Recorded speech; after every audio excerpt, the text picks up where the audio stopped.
if she, like if she wanted, right? She's coming at 10. I should have called her this weekend when I knew that you said you were there. So you're in trial With Judge Fitzgerald. tomorrow morning? So, yeah, there's no. Yeah, there's no pass. Yeah, I know, I heard. Listen, we all heard about it. Live and learn. Maybe we're like this now. I can have it on my desk this morning. We had a good chat. Cleared the hair on some things. It's good talking. Well, I told him I talked to him anymore. I talked to Courtney. I just go through. I'll be the intermediate. Come on up, Lily.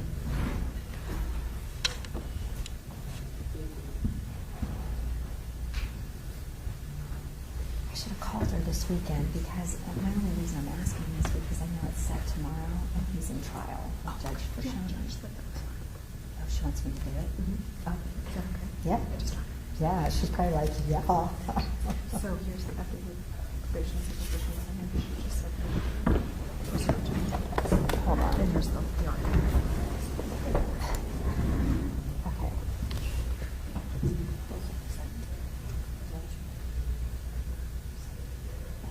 All right, so Tuesday reserved 20 years of probation, so 15 years, 9 months. That's just what you said. So 6 and 3.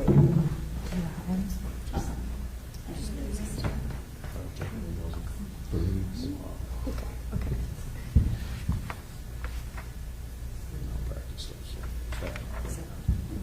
We have these fake emails that are sent out, security, and if you can check your email, do you never open the phishing and say you can pass, right? Just check your email. I don't know for minutes that did you get your answer. And then I said, what are you talking about? I said, this is and I had to do a training.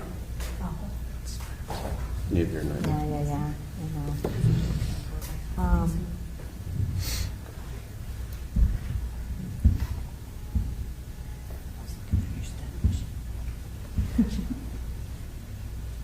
Do they have time? All right, who's this? Oh, it's not.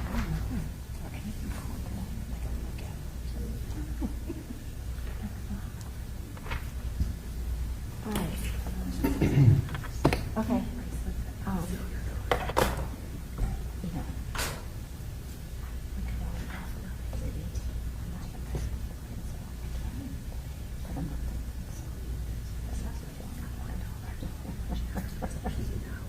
Yeah, no.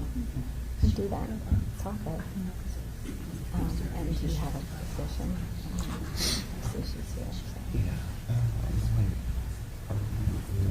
was just going to talk about the 29, just like that, and significant sentence to commit to a number of.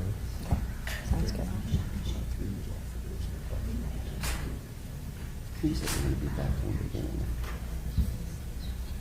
He did kind of indicate he did. Yep.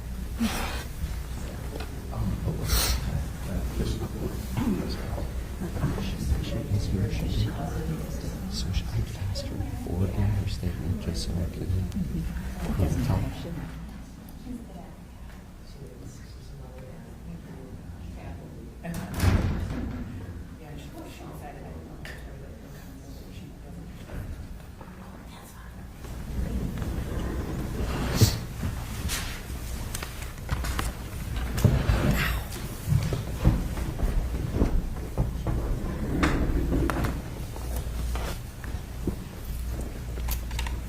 Are we good?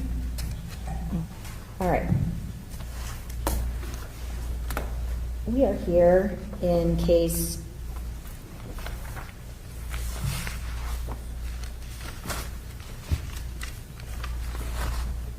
2025 CR 1937, State of Ohio versus Jamie Triplett. We are here for sentencing after the defendant was found guilty by a jury of 5 counts of the indictment. We are here for sentencing on those counts, and those counts are count 2, tampering with evidence, felony of the 3rd degree, Count 4, disrupting public services, felony of the 4th degree. Count 8, aggravated menacing misdemeanor of the 1st degree. And counts 9 and 10, both criminal damaging, both misdemeanors of the 2nd degree.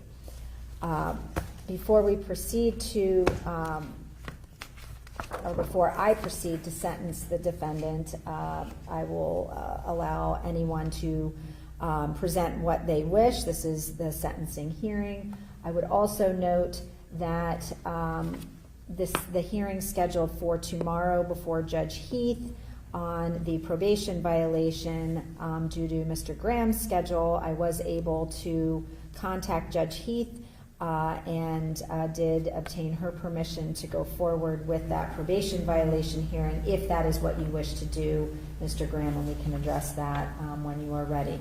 I would note for the record that the defendant is present in the courtroom and is accompanied by Attorney Ty Graham. I believe I advised Mr. Triplett at the date of the verdicts in his case. However, I will so advise again, Mr. Triplett, that you do have the right to appeal your conviction and you will have the right to appeal your sentence. If you cannot afford counsel for that appeal, the court will appoint counsel for you. I know that on that date you indicated you did not wish for the court to appoint counsel. However, your attorney did request that the court do so, and I will file that today. I have not selected an attorney yet, but I will do that today, and I will appoint counsel today for purposes of the appeal based on your request, Mr. Graham. Thank you. All right. With that, Mr. Graham, is there anything you wish to present before the court proceeds to sentence? Your Honor, I guess we'll start in regards to the probation violation. Mr. Triplett understands that he has the right to both a probable cause hearing and an evidentiary hearing. He is prepared to waive both of those hearings and stipulate to the probation violation, which I believe is based solely off of the conviction to tampering with evidence and disrupting public service. All right. Let me just interrupt you for a moment just to make the record clear that we are talking about case 2012 CR 0622, State of Ohio versus Jamie Triplett. And in that matter, that is what was scheduled for a probation violation. You may proceed. I apologize for the interruption. Oh, not at all. He is prepared to stipulate to the violation in the probation violation through the case number which you just recited. Would you like to inquire on that, or would you like me to just proceed? Yes. Go ahead and stand up. I was assuming we were doing it the other way, and so we started with this case, but that's just fine. I can jump. Mr. Triplett, when it has been alleged that you violated the terms of probation, as it has in the 2012 case that I just mentioned, you are entitled to two separate hearings. The first is known as a probable cause hearing, which just means a reason for the court to believe that you violated, or a reasonable cause for the court to believe that you violated. If that finding of probable cause was made by the court, that's what triggers the second hearing, which is the full evidentiary hearing, where the state would have to prove the probation violations by a preponderance of the evidence. Do you understand your right to each of these two hearings? Yes, ma'am. All right. And have you had an opportunity to discuss your options with regard to this issue with Mr. Graham? Yes, ma'am. All right. And Mr. Graham just indicated that it is your intention to agree or stipulate that you did violate the terms of probation by virtue of your convictions in the other case. Is that accurate? Is that in fact your intention to agree or stipulate that you did violate? Yes, ma'am. And you understand that that means you would be waiving your right to those two hearings we just described? Yes, ma'am. All right. Based upon all of that, then you all can have a seat if you wish. Based upon the stipulation, then I will find that you have violated the terms of your probation in case 2012 CR 0622, and I do find that violation significant enough to revoke your probation in that case, which I will also hereby do at this time, and I will reimpose sentence in a moment. For purposes of what anyone has to say, we'll just combine. I'll sentence on both cases at the same time, or one right after the other. So anything that you have to say, you can address at once, so we don't have to do this 2 separate times for the Thank 2 you. separate cases. All right, so Mr. Graham, having that portion taken care of, understanding that the court is here to sentence on the probation violation and the case for which he was recently convicted, you may then present anything else you wish.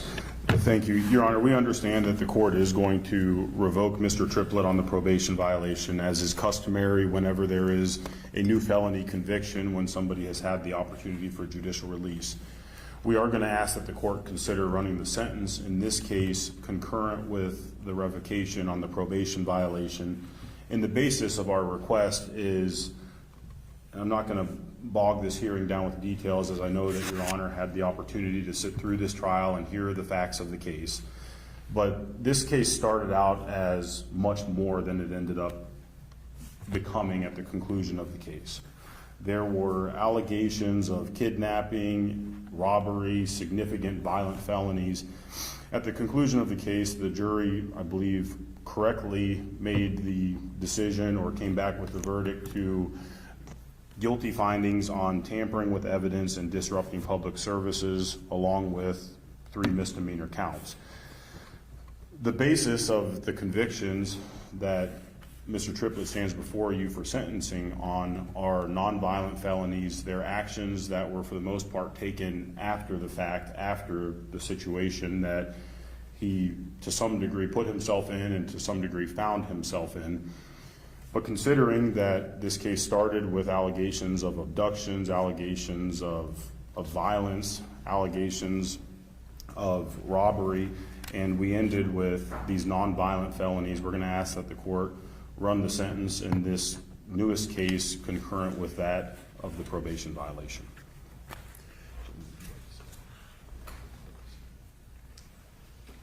All right, thank you, Mr. Graham. Mr. Ahmed? Thank you, Your Honor. May it please the court.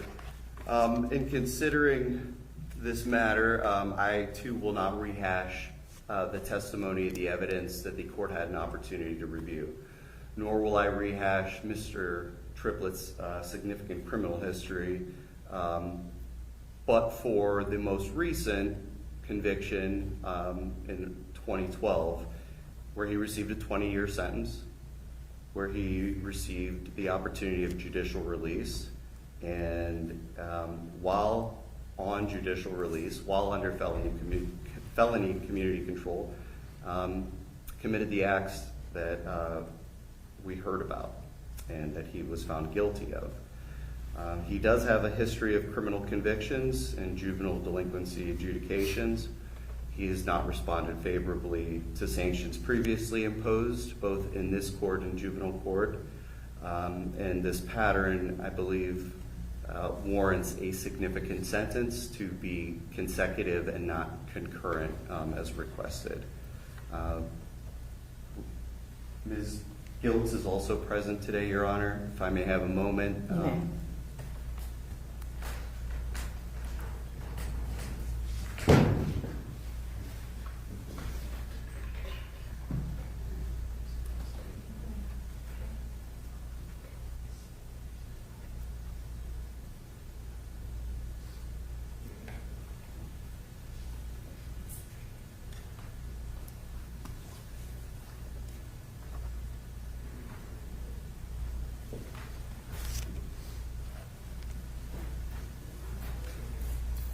Your Honor, if now is the appropriate time, Ms. Giltz would like to be. Yes. Would you like her up here or at the podium? Whatever you are more comfortable doing. Okay, if you're going to go there, it's just, I want the court reporter to be able to see you, and that monitor's kind of right in your face, so, yeah, you can turn it sideways. Yeah, there you go. Perfect, thank you. You're welcome. Is that all right? Good morning, Your Honor. I Good want morning. to apologize in advance for my nervousness. It's all right. My name is Kayla Gills. I'm the named victim in this case. I want to thank you for allowing me to speak today. About a year ago, I met Jamie while working at a community-based correctional facility. At that time, he had just completed more than 13 years of incarceration. That amount of time matters in this case. On September 18, 2025, I was present during an altercation between Jamie and my child's father. The situation escalated quickly in a highly emotional and stressful context. Decisions are made under fear and confusion, including leaving the scene, and I regret those decisions to this day. I do not deny the harm that occurred and the poor judgment that played a role. I only ask that the court consider the intensity of that moment when evaluating what happened. That same evening, I was classified as a missing and endangered person based on a narrative that did not reflect my experience or my consent. My name and image were rapidly circulated in the media and across the internet. The coverage was sensationalized and stripped of context, turning my life into a public story overnight. Okay, slow down just a little bit. Sorry. The consequences of that exposure were severe and lasting. I lost stable employment and was forced to withdraw from graduate school while suffering significant damage to my professional reputation. I became the subject of speculation and judgment by people who knew nothing about me beyond headlines. Media coverage did not simply report on my life, it reshaped it, amplifying fear while erasing nuance and dignity. Slow down. At the same time, I was denied the opportunity to speak for myself before the grand jury process concluded. Decisions affecting my credibility in my life were made without my voice being heard. That loss of voice was deeply destabilizing and compounded the public harm I was already experiencing. These impacts were not temporary. I lost privacy, safety, dignity, and the ability to heal quietly. The emotional toll of public exposure, misrepresentation, and ongoing scrutiny has been far greater and more enduring than anything I experienced during the evening itself. In considering the purpose of sentencing, I respectfully submit that the court must account for harm in its full context, including the punishment that has already occurred outside of this courtroom. My healing and the safety of the community are not served by additional incarceration. Based on my experience and understanding, structured supervision, treatment, and reentry support are more effective at reducing future harm than prolonging prison sentences, particularly for individuals who have already served excessive time. This incident occurred in a highly specific and emotionally charged situation and does not reflect a pattern of ongoing criminal conduct. Jamie has already endured long-term incarceration, during which he lost his mother, his father, and his grandmother. Unresolved grief and prolonged confinement have lasting effects, but these are issues that respond to treatment, structure, and accountability rather than further isolation. As someone whose faith is important to me, I am guided by the words of Micah chapter 6, verse 8, which call us to do justice, to love mercy, and to walk humbly. For me, justice does not mean ignoring harm. It means choosing a response that is fair, accountable, and oriented toward healing rather than further destruction. As a victim in this case, I am respectfully asking the court to impose a non-carceral sanction. I believe that strict supervision, required programming and treatment, and clear conditions of accountability better protect public safety and prevent future harm than additional incarceration. I want to thank you for allowing me to speak this morning. Of course.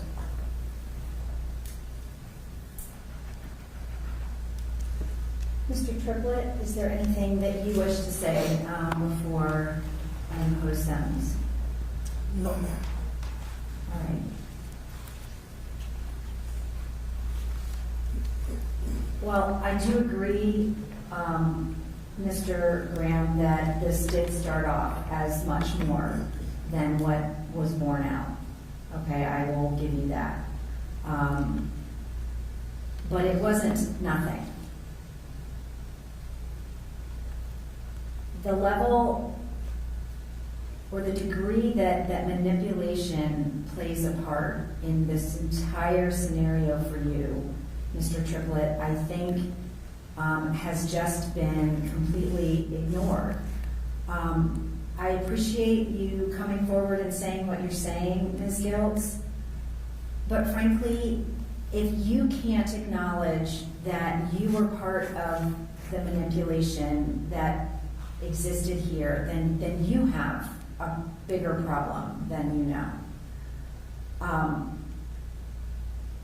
I know that in the trial, Mr. Graham, doing his job, painted your child's father as the bad guy here.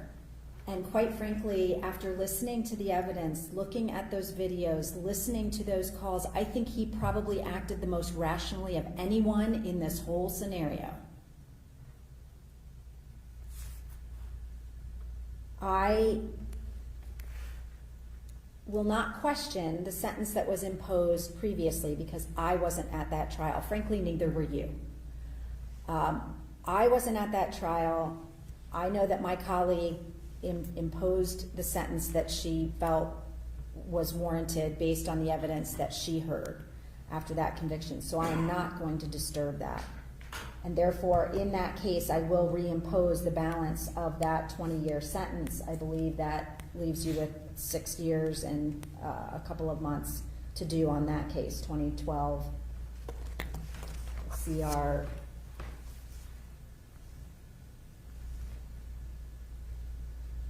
0622. All right. And again, Ms. Giltz, I thank you for your assessment on what you believe he needs, but your judgment is clouded and colored by your feelings for him. You may think that this all came out of nothing, but the audio tapes and the videotapes tell a completely different story. Again, it might have been a little bit blown out of proportion from the beginning, but when you look at those, if you can't acknowledge that the crimes that he was convicted of were committed here, and more, quite frankly, you looked terrified in those videos. You took the stand and you minimized it as best you could because I know you care for him. But you have other people in your life to care for as well. And you need to prioritize them. And you were manipulated here to some degree, and then you participated in it to some degree. But if you can't see that, as I said, you've got a bigger issue than you know. I was here, I saw what I saw, I heard what I heard, and I do believe that a prison sentence is warranted in this case, the 2025 CR 1937. I will impose for count 2, tampering with evidence. I will impose a 24-month prison term. For count 4, disrupting public services, I will impose a 24-month, excuse me, that's an F4, correct? Yes. I will impose an 18-month prison sentence. And I will impose 90 days on each of the 3 misdemeanors, which will be concurrent. The 24 months and the 18 months will be consecutive. So that creates a total of 52 months. Don't you love when odd numbers come up? But 52 months, which I believe is, that's not right, 42 months. I can do math. 42 months, which is 3.5 years. That will be served consecutively to the underlying case of the 6 and change, whatever the months is on that. You will be given credit for the time that you've served. Obviously, you've served a great deal of that 20 years. My understanding is that you have credit for 13 years and 9 months of that time. And on the 2025 case, you do have 144 days credit, which you will be given. I am imposing the consecutive sentences because no single prison term would adequately address. I'm sorry, my shoulders really hurt. I want to say it correctly.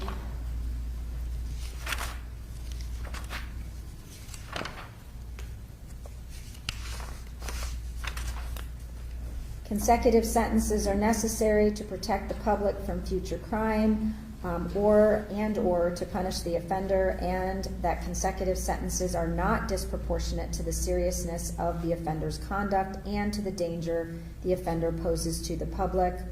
I will further find that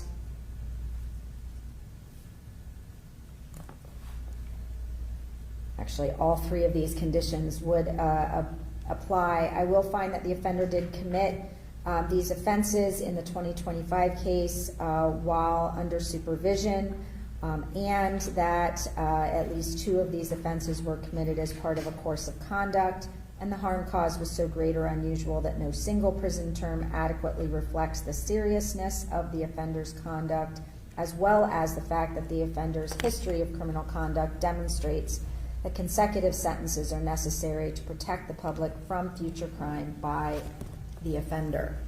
Therefore, these sentences for counts 2 and 4 will be served consecutively, and this case will be served consecutively to the underlying case.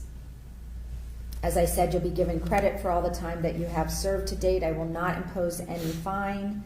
The issue of post-release control in the underlying case is a mandatory period of 5 years, I believe, but in this case, the 2025 case, post-release control would be a discretionary period of up to 2 years. So obviously, the mandatory period would override the discretionary period. But post-release control should have been explained to you back at the time, I would imagine, of your judicial release or of your original sentencing. I will go through it just to be sure. It was, for what it's worth. but- Okay, just because it was a 2012 case and I feel like everything was a little bit different then. So it is a mandatory period for the 2012 case, which means you would come out on the supervision of the parole board, and if you were to violate the terms of that supervision, they can sanction you in different ways, including by sending you back to prison for a shorter period of time. The total of all of those types of sanctions, if there's more than one, when added together, however, can never exceed 1/2 your original prison sentence. Additionally, if you were to commit a new felony offense while under post-release control supervision, when it would be time for you to be sentenced for that new felony, that judge sentencing you would have the option of tacking on to whatever sentence you got for the new felony, and that tacked on or consecutive period would be the greater of 12 months or the amount of time you had left on that period of post-release control supervision. Do you understand how post-release control would work in your case, Mr. Triplett, or your cases? Yes, ma'am. All right, thank you. Any other questions or concerns, Mr. Ahmed?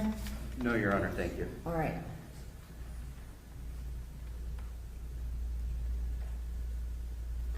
Nothing on our end, thank you. Your Honor. Okay, all right. I will appoint counsel for purposes of the appeal, and I'll notify you of that.